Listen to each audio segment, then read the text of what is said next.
क्योंकि उससे पहले मैंने आपकी पोस्ट पे भी देखा कम लाइक्स हैं, कम व्यूज़ हैं, और आप खुद ही कह रहे थे कि मैं बैठ के पावर लिफ्टर कुछ भी करता रहे तो लोग फॉर्म पे कमेंट करते हैं, ये करते वो करते हैं। हाँ मतलब भाई 300 के स्क्वाट मारने वाली वीडियोस पे कमेंट आते थे, भैया इसमें डेप्थ कम नहीं है।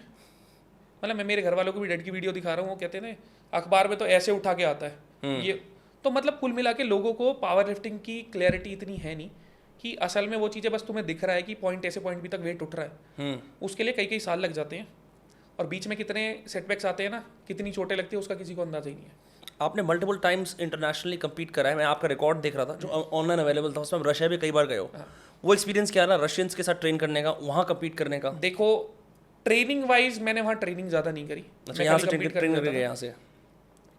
पर जितने भी दिन ट्रेनिंग करी है, जैसे 15-20 दिन का टूर होता था मेरा, तो उसमें महसूस मैंने इतना करा वहाँ के लोग ना बहुत सपोर्टिव है। वहाँ लोगों की गांड नहीं खिलसती अगर आप उनकी जिम में जा रहे हो, वो खुशी से आपको एक्सेप्ट करते हैं। यहाँ आप किसी जिम में जाओगे ना, ओनर की पहले ही माच हो जाएगी, क्यों? बैंड चौथ फिर आ गया। पहली बात तो इक्विपमेंट उतने अच्छे हैं नहीं, और दूसरी चीज़ ना, मतलब मैंने खुद से नोट करा है कि लोग दूसरे को उभरता देख के ना यहाँ खुश नहीं है। ये सच्चाई है, कभी नोट करना। कुछ प्रॉब्लम नहीं होगी, उन्हें फिर भी प्रॉब्लम बनानी होती है। मेरे पे any time fitness Faridabad, Saket, GK और अर्जुन मार्ग, चारों ने वापस रिफंड करा है फॉर नो रीज़न। कोई रीज़न नहीं है। क्यों? क्योंकि आप वेट उठाते हो। भाई तुम उठाते हो क्या? 4-4, 5-5 लाख के तुमने स्क्वाट ट्रैक लगा रखे हैं। नहीं, एक मिनट, वेट उठाते हो मतलब वेट, और जिम में और क्या करेंगे? हैं जिम में और क्या करेंगे वेट ना उठाने के? आपके कहने से थोड़ी चीज़ चलेगी, आप जाके ट्राई कर लो। कोई भी पावर लिफ्टर अच्छी जिम में, फिलहाल कमर्शियल जिम में अलाउड नहीं है, बिकॉज उनको कंसिडर करता है कि इक्विपमेंट तोड़ देंगे, इतना वेट उठाते हैं। वो पैसे कमाने के लिए ना, उन्हें कोई लेना देना नहीं है आप मेडल मारो ना मारो, ये गेम है कि नहीं है, सिंपल ये चीज़ है। If you can't watch a full podcast, watch a clip instead. You'll be as entertained and as informed. That's my guarantee. That's why you gotta subscribe to those cast clips. तो इससे पहले आपकी ज़िंदगी क्या थी? इस पूरे इस चीज़ से पहले आप करते क्या थे? किस चीज़ से? जिसका आप मेरे को नाम लेने से रोक रहे हो। ये आपकी जो, चलो एक तो आपकी जो लिस्ट ऑफ कॉन्ट्रोवर्सीज है उनको मैं कैसे वो करूँ, मैं टाइम टू टाइम नोट नहीं कर सकता, नोट्स में देखना पड़ेगा। लेकिन जो भी है सोशल मीडिया पे चकाचौंध, लड़ाई झगड़ा, बिरादरियों का सपोर्ट, इंस्टाग्राम लाइव, मैं सबके सीलेंट फीचर्स बता रहा हूँ। उससे पहले ज़िंदगी क्या थी? क्या करते थे? गाड़ी को यहाँ से वाले मेरे को भी सोचना पड़ रहा है। मोमोज खाते थे, क्योंकि आई नो इतना सब कुछ हो गया ना, एक छोटे से टाइम में बहुत कुछ हो गया है। देखते फॉलोअर बढ़ गए। देखो मेरी लाइफ बिल्कुल नॉर्मल थी। नॉर्मल थी रजत भाई, मतलब थोड़ी सी हैपनिंग थी, इतनी हैपनिंग नहीं थी, अब थोड़ी ज़्यादा हो गई है। हाँ। ट्रेनिंग का ही होता था भाई, सारा का सारा ट्रेनिंग करनी है, क्लाइंट संभालने हैं, हाँ। कोचिंग का काम देखना है, और हल्की तल्की गाड़ी गुड़ी चला लेता हूँ। बीच में शूटिंग करता था, जब से हाथ टूटा है वो छोड़ रखी है। शूटिंग मानव रचना ये रेंज में ही था। अच्छा, 10 मीटर शूटिंग करते थे आप? हाँ। तो आपका ये हाथ टूटा कैसे वैसे? बेंच प्रेस करते थे। आप पता देखो, एक मतलब मेरे को नहीं पता कितना इसमें सेंस करेगा नहीं करेगा, अल्फा जीपीसी नाम से एक सप्लीमेंट आता है जी। उस दिन मैंने डोसेज थोड़ी ज़्यादा ले ली थी। बेसिकली बॉडी बिल्डर यूज़ करते हैं। टेम्परेचर 16-17 था उस टाइम, एनी टाइम का। मसल ना इंगेज ही नहीं हो रहा था। मतलब एक होता है ना कि कभी कभी आपकी बॉडी डुप हो जाती है। करेक्ट।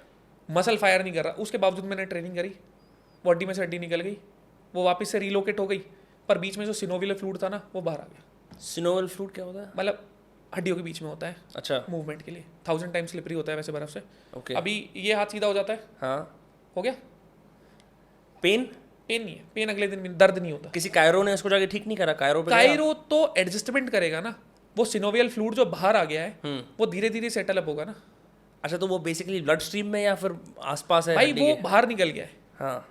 ब्लड स्ट्रीम में होता तो पूरी बॉडी में फैल जाता ना। वो जॉइंट के पास में वो धीरे धीरे सेटल हो रहा है।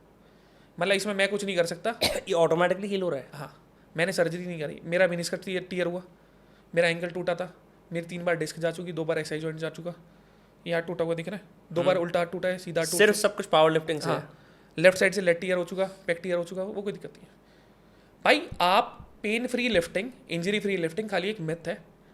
छोटी छोटी इंजरी सबको होती हैं, बस अगर कोई बड़ी हो गई तो आपका बहुत टाइम जाएगा, और वापसी आप तभी कर पाओगे अगर आप मेंटली स्ट्रांग हो तो। अगर आप मेंटली स्ट्रांग नहीं है और कोई बड़ी इंजरी होगी तो टाटा बाय बाय करिए खत्म। अच्छा, फिर आप करोगे क्या उस टाइम पे? अब जैसे मान लो आप चलो संपन्न हो, घर की तरफ से, आपके खुद के काम की तरफ से संपन्न हो, कोई और पावर लिफ्टर है जो इतना आर्थिक रूप से तंग है, तो पावर लिफ्टर अपनी आर्थिक स्थिति खुद सुधारे ना, मैंने ठेका थोड़ी ले रखा है। मैं पूछ रहा हूँ आपसे। नहीं, कोई भी हो, मैं मेरी लाइफ की रिस्पॉन्सिबिलिटी लूंगा ना। मेरे को क्या मतलब दूसरा क्या कर रहा है।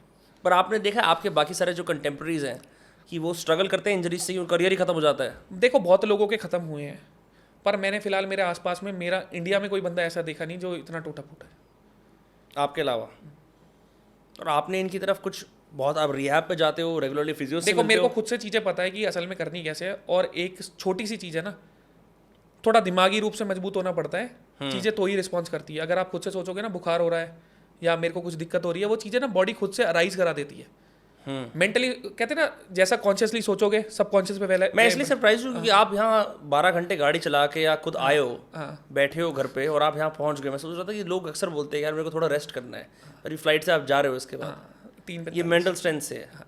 मेरे को देखो इतना कुछ है नहीं, मैंने कभी इन चीज़ों का सोचा नहीं कि एक होता है ना किसी ने जानबूझ के काम करा हो, मतलब मेरे को फर्क नहीं पड़ता मेंटली चीज़ों का। तो फिर आप सोचते क्या हो सिवाय कंट्रोवर्सी करने मतलब दिमाग रुकता ही नहीं है, कंट्रोवर्सी के बारे में मैंने कभी नहीं सोचा भाई। अपने आप होती चली गई, झोली में गिर गई कि ये लो ये लो और ये लो।